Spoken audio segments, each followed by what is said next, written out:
The Clipboard task pane displays all objects that have been stored on the Office clipboard. You will learn more about this feature later in the course. Let's look at the Search task pane next. The Search task pane allows you to search for a file based on a wide range of criteria, such as file properties, locations, or types.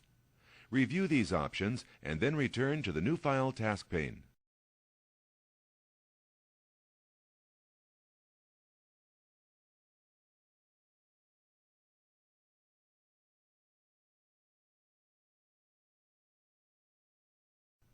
Throughout this course, you will be using sample databases for the Riverside County Zoo.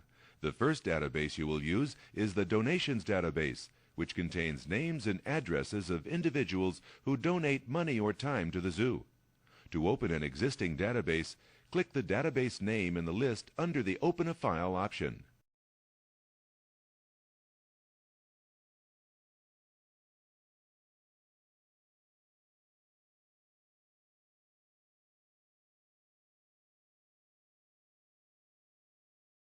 The Donations database opens. This database was created with a database wizard, which automatically added a main switchboard. The main switchboard is a graphical tool that helps you move around your database in a more visual way. To close the main switchboard, click the Close button in the upper right corner of the window. Since you won't be working with the main switchboard, close it and take a look at the underlying database objects. When the main switchboard is closed, the actual window you want to work with becomes active. The database window is currently minimized in the lower left corner of the window.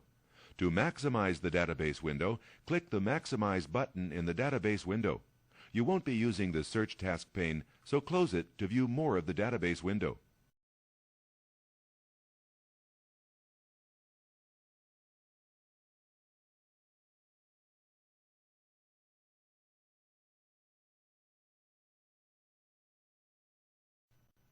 This is the database window for the database titled Donations. The database window is where you do most of your work in Access. It is the control center for your database.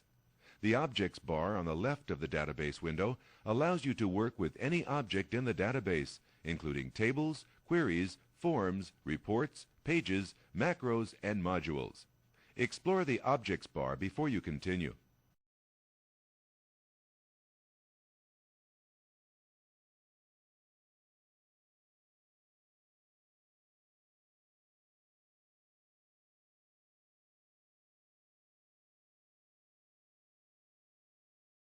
When you are working in the database window, you can click an object name, select the object you want, and then click the Open button to open it. You can also double-click any object to open it. Each table in the database has a name, such as Contributors, Campaign Information, and so on. Let's take a look at the Contributors table.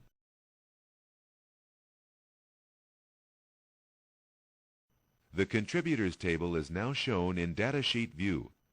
Each table consists of information organized into fields and records.